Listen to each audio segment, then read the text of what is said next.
Ai, meu querido irmão, minha querida irmã, você que nos acompanha pela Academia Marial, você que também nos dá tanto apoio e com quem a gente pode partilhar tudo aquilo que para nós é o nosso amor a Nossa Senhora, tudo aquilo que para nós, Nossa Senhora é o nosso caminho para Jesus. E é tão bom a gente ter assim tantas pessoas que no partilhar a sua experiência mariana, uma experiência marológica melhor, né?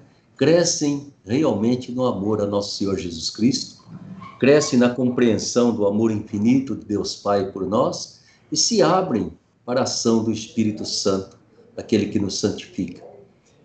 E tudo isso nos vem sempre através dos instrumentos humanos que Deus foi escolhendo, assim como Ele escolheu Nossa Senhora, Ele continua a gente. E hoje eu queria apresentar para vocês alguém que Ele escolheu com muito carinho, que é a professora Lúcia Pedrosa. Lúcia, boa tarde para você, minha irmã. Boa tarde, Padre Ulisses. Obrigada pelo convite aí da Academia Marial. Que bom. Isso. Vamos conversar um pouquinho. A Lúcia, ela é professora de pós-graduação em Mariologia, aí pela Faculdade Mariana, Deoniana, digo, e pela nossa Academia Marial, essa parceria. Mas ela é doutorada em Teologia Sistemática pela Pontifícia Universidade Católica do Rio de Janeiro, e ela tem um mundo de experiências, de títulos, que vão assim, se somando como experiência de vida. Mas, principalmente, ela é uma criatura que ama demais Nossa Senhora. Então, eu queria que vocês acompanhassem esse momento com muito carinho. E Lúcia, ela nos deu de presente esse libreto Maria e a Espiritualidade Cristã, que é o 7º volume da Escola de Maria, que todos vocês certamente estão adquirindo em casa. Quem não adquiriu, faça o favor de adquirir, né? E nesse libreto, ela nos fala de Maria e a Espiritualidade Cristã. Ela coloca dois aspectos, dois pontos dessa espiritualidade para nós: a jovialidade e o envio missionário diante dos desafios atuais, isto que Maria e o Espírito Santo nos ensinam. Mas ela trata também de algo que é esse o ponto que eu queria conversar com ela. Maria na vida de Santa Teresa de Jesus, Santa Teresa de Ávila, que nos dão pistas para uma espiritualidade cristã. Querida Lúcia, diga para mim, então, quem é essa Santa Teresa que você estudou com tanto, assim, com tanta dedicação e como que você sente, até que ponto ela é tão importante para a espiritualidade cristã da vida de todos nós? Sim, eu tenho muito apreço por Santa Teresa, me dediquei aos estudos, não é, dela. Para mim, eu vejo que Santa Teresa é uma destas estrelas luminosas que a espiritualidade cristã deixa para a igreja e para o mundo, eu diria até para as outras religiões. Eu quero destacar, Padre Ulisses, que Santa Teresa está presente no Santuário de Assim. Aparecida. Ali, acima da Porta Santa, há um grande painel do É Cláudio verdade? Pastro, do Pantocrator, não é verdade? Sim. Do lado esquerdo de quem vê, nós temos as mulheres bíblicas. A primeira na frente está Maria Madalena, e do lado direito de quem vê, do lado direito do Cristo, estão as mulheres santas e da nossa história, e a primeira, quem está ali na frente, é Santa Teresa de Jesus, Santa Teresa de Ávila. Se a gente observar, ela tem numa das mãos o livro e a pluma com a qual ela escrevia os livros. E na outra mão, ela aponta para o Cristo. Então, eu penso que isso é interessante, não é? Está ali, ela Sim. foi uma carmelita do século XVI, escreveu muitos livros, não é? Foi uma reformadora e fundadora do Carmelo Descalço, e em 1970 ela foi proclamada doutora da Igreja. Veja 50 que anos, beleza. então. 50 anos, é o jubileu de ouro do doutorado teresiano.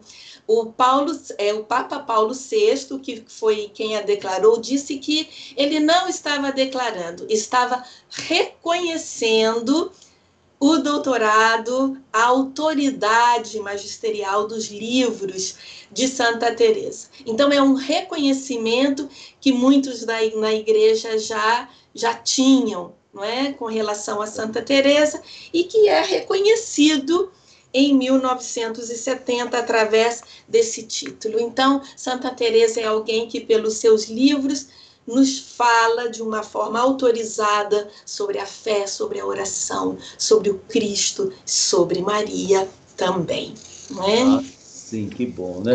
Eu acho que Santa Teresa, aliás, são duas carmelitas, né? A gente falava assim, brincava, sabe, Lúcia? A Teresona e a Terezinha.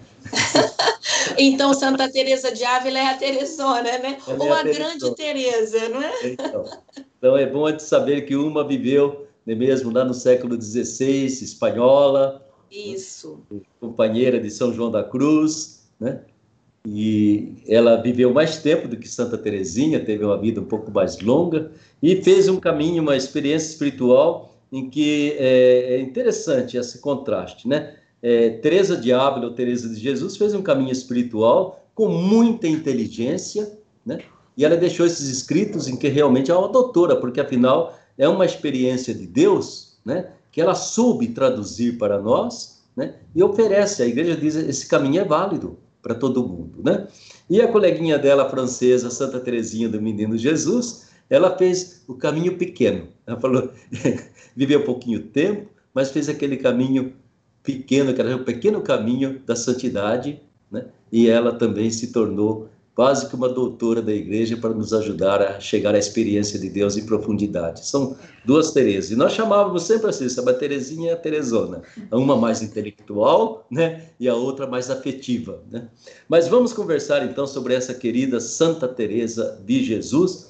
E eu queria que você sublinhasse exatamente esse aspecto. Qual a importância de Nossa Senhora nessa experiência tão grande de espiritualidade, de mística de Santa Teresa de Jesus? Como o senhor disse, não é? Ela viveu bastante, ela viveu 67 anos de idade, escreveu muito, não é? A sua autobiografia no livro da vida, o Caminho de Perfeição, o Castelo Interior, livro das Fundações, só de cartas.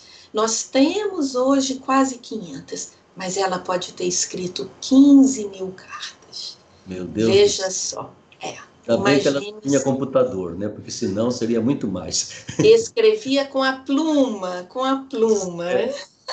Que beleza. E é isso mesmo, né? Nós podemos dizer que Santa Teresa teve uma alma mariana, porque a figura de Maria está sempre presente ao longo da sua vida, e quando nós lemos estas obras, a gente aprofunda e observa este caminhar. Sei. Nós sabemos que a vida, a nossa relação com Maria, a mãe de Jesus, a mãe de Deus, se desenvolve. E assim também foi na vida dela. Nós temos, assim, na infância de Santa Teresa, a figura da mãe dela, que a ensina a rezar o rosário. Então, ela, criança, rezava com a mãe, uma família grande, não é? Ela tinha 2 irmãs e talvez 9 irmãos. Então, era uma casa cheia. E com a mãe, ela aprendeu a rezar o rosário todos os dias, segundo ela, não é? Sim. Talvez naquele tempo não houvesse ainda a segunda parte da Ave Maria, que historicamente aparece depois. Apenas aquela primeira parte. Então, ela rezava o rosário todos os dias. E também na adolescência, ela nos conta, ela nos narra que quando morre a sua mãe, ela vai a uma igreja e ali pede a Maria que fosse a mãe dela. E ela escreve que sempre, ela sente, ela percebe que Maria sempre esteve presente em todas as suas etapas da sua vida, em momentos chave. Por exemplo, quando ela decide ser freira, ela decide ser carmelita, ela coloca um alto ideal para a vida dela. Sim. Ora, Maria, a mãe de Jesus, é essa que ajuda a Teresa a manter os altos ideais, né, como mulher, não é, como pessoa humana, na sua missão de fundadora, ela percebe que a mãe de Jesus confia nela, né? E também São José confiam e praticamente a enviam a este trabalho de fundação. Santa Teresa fundou muitos conventos, não é? Fundou 16, 17 conventos, e muita história para contar, e está ali presente, né, sempre essa figura da mãe. Quando ela começa a escrever, é como se Maria a abençoasse, tocasse a sua mão nessa sua redação, a presença desta mulher forte na fé, Maria, né, sempre inspirando, e especialmente nas dificuldades. Certo. A primeira coisa que eu noto que você fez uma relação aí, porque normalmente na devoção, na piedade cristã, eu não sei por que até hoje a gente coloca Nossa Senhora aqui, né? E São José bem distante. O medo que ele faça mal para Nossa Senhora. Não, nada disso. Você me fala que Teresa já olhava para Maria e olhava para o esposo dela, para José. Eu creio que é alguma coisa que já é uma característica de Teresa. O primeiro convento que ela funda, ela denomina São José. Sei. E Santa Teresa será uma das responsáveis pela popularização da devoção a São José no Ocidente. Então, sim, ela sempre ela associa a figura da Mãe de Jesus, a Virgem Soberana, como também ela a chama, né, a seu esposo, São José. Ah, que bom, viu? E tem assim, digamos assim, nessa devoção, nessa experiência mariana de Teresa, você percebe mais algumas coisas que são características de Teresa? Há algo que é muito importante para a espiritualidade hoje, Sim. e que está presente sobremaneira em Santa Teresa, que é a valorização da humanidade de Cristo. E, Então... por consequência, a nossa própria humanidade, a humanidade de Maria. Sei. Isso é muito importante. E isso é fundamental, porque ela vai dizer que o que é a oração? A oração, para Santa Teresa, é descrita no Livro da Vida como um trato de amizade com aquele que sabemos que nos ama, estando muitas vezes tratando a sós com aquele que sabemos que nos ama. Então ela vai convidar a uma amizade com este Jesus dos evangelhos. Olhando para os evangelhos, olhando para Jesus, observando como ele age, olhando como ele nos olha, né? Vencendo a mudez, vencendo a gagueira, aprendendo a conversar, aprendendo a nos abrirmos, não é? Com esta figura de Jesus dos evangelhos, observando como ela observa, como Jesus trata as mulheres, como Jesus trata Maria, sua mãe, não é? Tudo isso vai ser muito importante, essa observação da humanidade de Jesus e, com isso, da humanidade de Maria. Com isso, acontece algo muito importante, que é algo que acontece muitas vezes, às vezes na devoção mariana, que é a separação da Maria que está nos andores, nos altares, e aquela Maria dos evangelhos. O Papa Francisco tem chamado muita atenção para a Maria dos evangelhos, não é? Esta Maria que sabe dizer o sim, esta Maria da prontidão, que sabe visitar Isabel, esta Maria que sabe falar, proclamar as grandezas de Deus no Magnificat, esta Maria que sabe silenciar, né? Observemos, né? É a Maria do silêncio, e ao mesmo tempo a Maria dos evangelhos é a mulher da palavra, é a mulher da ação, é a mulher das bodas de Caná, é a mulher da fortaleza, não é? E esta humanidade vai ser muito importante para Santa Teresa. Ela vai aprender, né, de Maria a fortaleza e a dignidade da mulher, a fortaleza da fé e a dignidade da mulher. Dignidade muitas vezes negada no século dela, e vamos dizer até hoje, não é verdade? Não, é verdade. Eu creio que eu estava até conversando com Eliane, entende? Como é impressionante que, apesar de termos milênios de história humana machista, né, você vai encontrar em todos os séculos mulheres que foram fortes, foram destemidas, né? Elas tiveram uma liderança fora do comum, e, num certo sentido, elas controlaram muitos homens, conseguiram ser donas assim da caminhada de muita gente e fazer com que a presença da mulher dentro da história, ainda que a mulher às vezes doméstica fosse castigada, reduzida, mas muitas vezes dentro da história, uma mulher como Teresa, né, você pode dizer que ela foi uma comandante da igreja. Ela realmente É decidiu muita verdade. coisa. Mas você coloca esse aspecto que eu acho que é quase que, digamos assim, não sei até onde, é um pouco fora da época, esse acentuar a humanidade de Jesus. Porque nós gostamos demais de jogar Jesus na glória, Nossa Senhora na glória, quase que inacessíveis, cheios de poder para nos ajudar, mas não para servir de modelo e de companhia para a gente.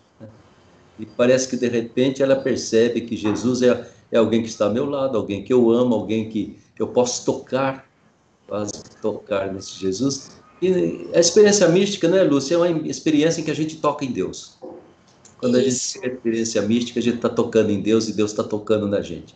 Então, é aquela experiência inegável na vida de um ser humano, quando ele se sente tocado por Deus, ele pode tocar a Deus. E Nossa Senhora, a mesma coisa, entende? Eu sempre digo, quando a gente tira a coroa e o manto de Nossa Senhora Aparecida, a gente pode pegar essa imagenzinha e falar, é minha, ela está comigo. Isso.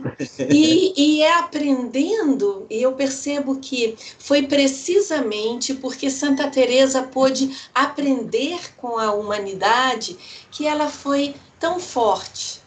E ela aprendeu a ter uma consciência crítica. Ela percebeu o machismo da época. Veja que ela, nossa Santa Teresa, tem uma oração que ela escreve no Caminho de Perfeição, em que a gente percebe essa consciência crítica. Ela tem palavras fortes. Por exemplo, nesta oração ela diz que as mulheres não podem falar em público aquilo que elas choram em segredo. Olha. E depois vai dizer, com Jesus não foi assim. Ele nunca desprezou as mulheres. Então veja, observando a humanidade de Jesus, Teresa também caminha nesta consciência crítica. Ela percebe que Jesus nunca desprezou a fé das mulheres, nunca desprezou sua mãe. Então, com isso, ela aprende a dignidade. E ela ainda vai além.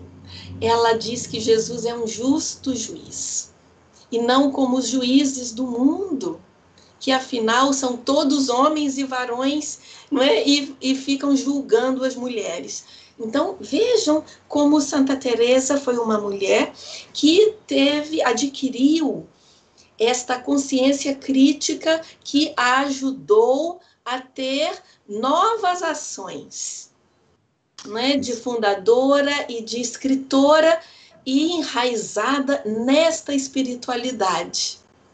E foi porque olhou a humanidade que percebeu esta força da espiritualidade cristã. E foi vendo esta humanidade de Maria, que pela fé se torna tão forte e se faz tão digna diante de Deus, que ela aprende a dignidade. E que nós temos que aprender. Estamos num mundo muito violento, com um feminicídio crescente, Nós temos, e muitas vezes a devoção a Maria não nos ajuda a crescer nessa força, nessa capacidade crítica. E Santa Teresa nos ensina que sim, que ajuda.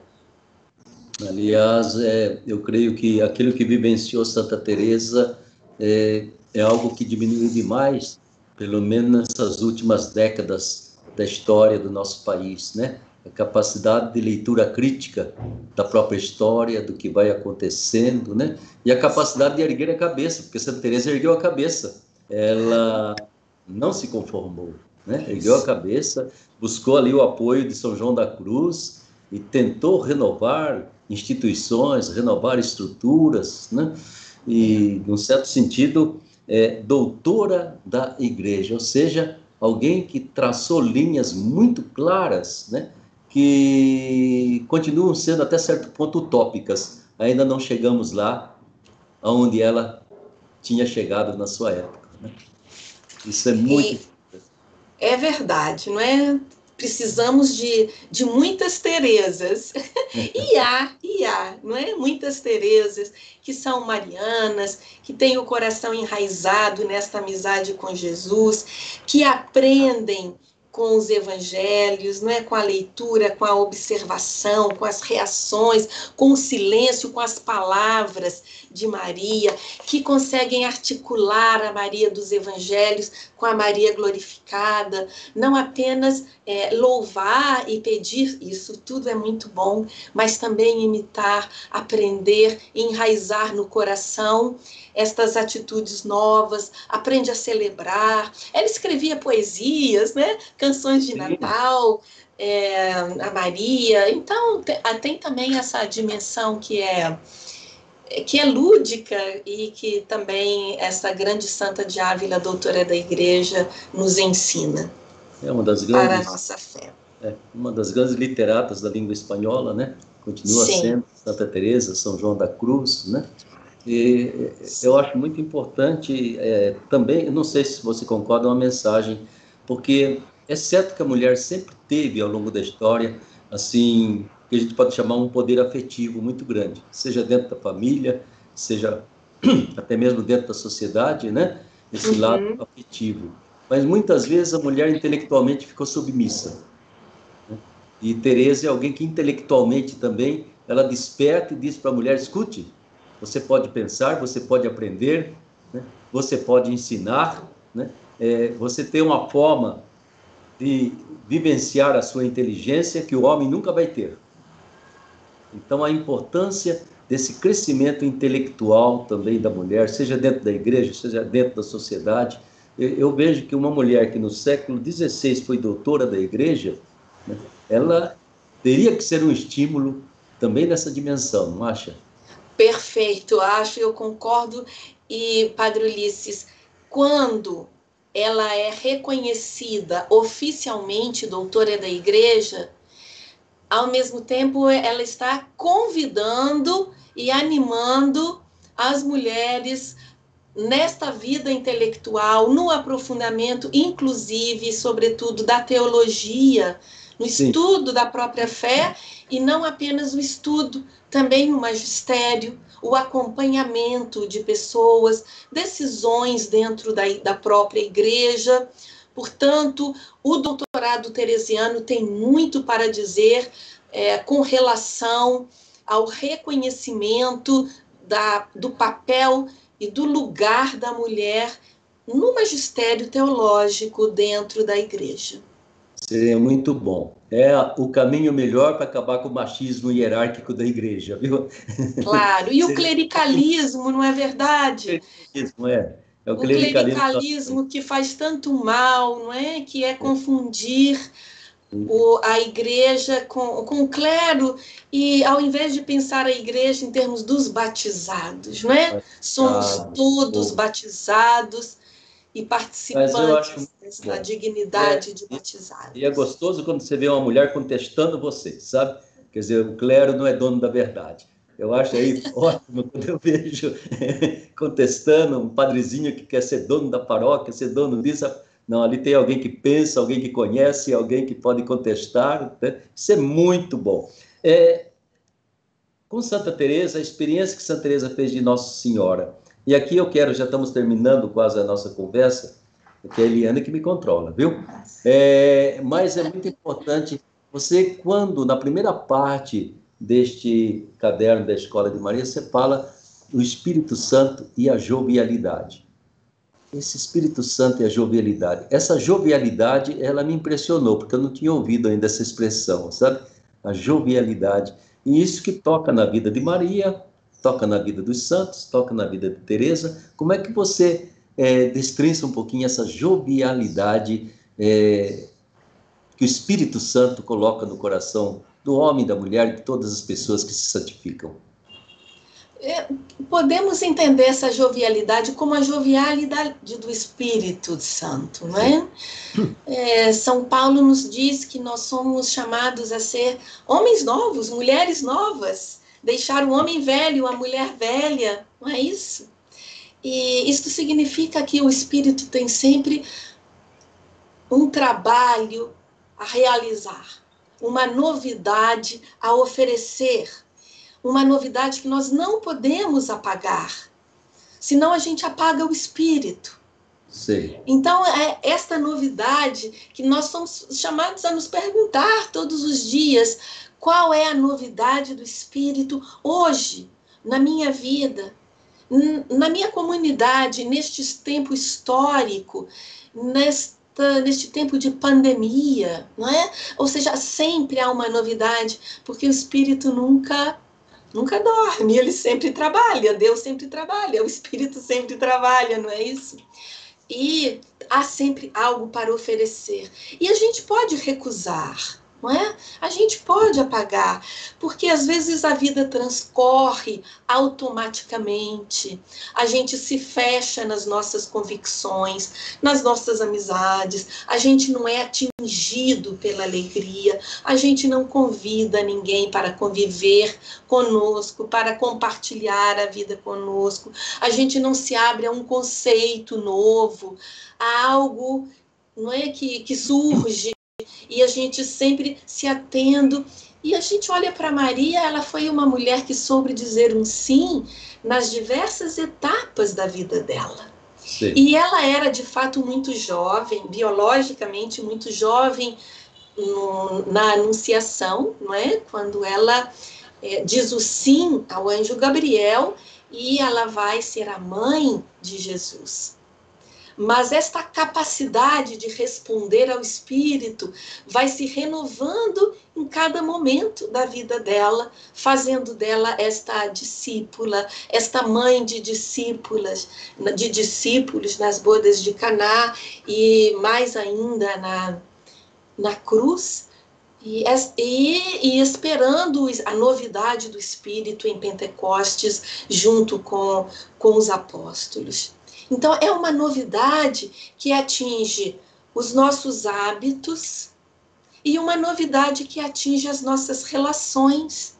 Afinal, a nossa vida não é pascal? Nós não celebramos a vida nova? Nós não celebramos, e a Páscoa não é sempre, todos os dias, celebrada na Eucaristia? Então, como que essa vida nova se faz na nossa igreja, na nossa comunidade, na nossa sociedade e em nós? Exato. E então, vai para além do ser jovem, diz respeito a uma jovialidade. Eu gosto de pensar que na raiz da palavra graça há uma partícula que significa brilho.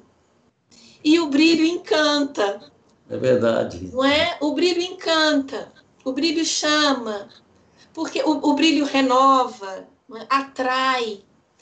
E é isso, a Maria viveu esta existência encantadora, uma existência encantadora em corpo e alma, e é por isso que passam os tempos e ela segue sendo um modelo, e ela segue sendo essa inspiração de dignidade, de fortaleza, e renovando as capacidades de amor concreto. Hoje nós precisamos muito de esperança. Certamente. E a esperança não é só esperar, não é? Esperança é também esperançar. Construir uma esperança. Construir caminhos. E isso diz respeito a uma existência crítica que sabe trazer uma realidade para dentro do coração, na oração, na espiritualidade profunda, para uma novidade no mundo. Isso, é acho tempo de renovar, esperançar. Esperançar, né? Mas você me colocou uma palavra que é muito importante, a jovialidade, que não depende da idade, né? É uma não depende. Depende do amor, depende da luz, depende da ternura, né? Depende da esperança, aquela que nos mantém nesta jovialidade do Espírito Santo, né? E é interessante a gente notar como essa jovialidade, ela pode estar por detrás de muitas rugas, de muitos cabelos brancos, né? E há uma jovialidade maravilhosa, né? E que encanta, uma jovialidade que encanta. Por quê? Porque mantém vivos os vínculos do amor. Isso. E o Espírito é este vínculo do amor. Que maravilha. Lúcia, muito obrigado, minha irmã. Que coisa gostosa conversar com você. A gente tem que voltar a conversar mais vezes, viu? Muito obrigado. Eu que agradeço. Eu tenho certeza que muita gente vai estar vendo você através aí do YouTube, do Facebook, né? E vai se aproveitar disso aí. E fica esse convite imenso que você faz. De um lado, a gente contemplar a maravilha dessa figura de Santa Teresa de Jesus, né? E se a gente tiver coragem, poder atravessar algum desses escritos ou dessas poesias bonitas que elas deixou para nós, né? E do outro lado, esse convite grande também da jovialidade. É uma das marcas de que o Espírito Santo está morando dentro de mim, se eu conseguir manter a minha jovialidade na alegria, na tristeza, na saúde, na doença, na juventude, na velhice, manter a minha jovialidade. E você mantém a sua jovialidade, viu, Lúcia? Muito obrigado.